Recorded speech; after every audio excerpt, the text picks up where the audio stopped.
নমস্কার বন্ধুরা, Anima simple lifestyle আইডিতে সকলকে স্বাগত। আজকে একাদশীর মিক্সড ফ্রুট বানিয়ে তোমাদের দেখাবো।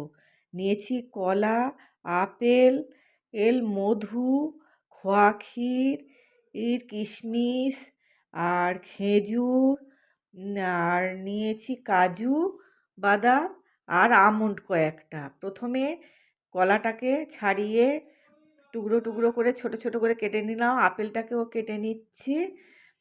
নিয়ে এবারে সমস্ত ফ্রুটগুলোকে পরপর আমি কেটে নেব। আমন্ড ও কেটে নিলাম, খেজুর কেটে নিলাম। এবারে প্রথমে নিয়ে নিলাম কলা, তারপরে নিয়ে নিচ্ছি আপেল, এবার নিয়ে নিলাম খেজুর, আমন্ড, কিশমিশ, কাজু বাদাম, খোয়া ক্ষীর আর মধু। এইগুলোকে সব একসাথে মিক্সড করে রেডি আমার একাদশীর প্রসাদ।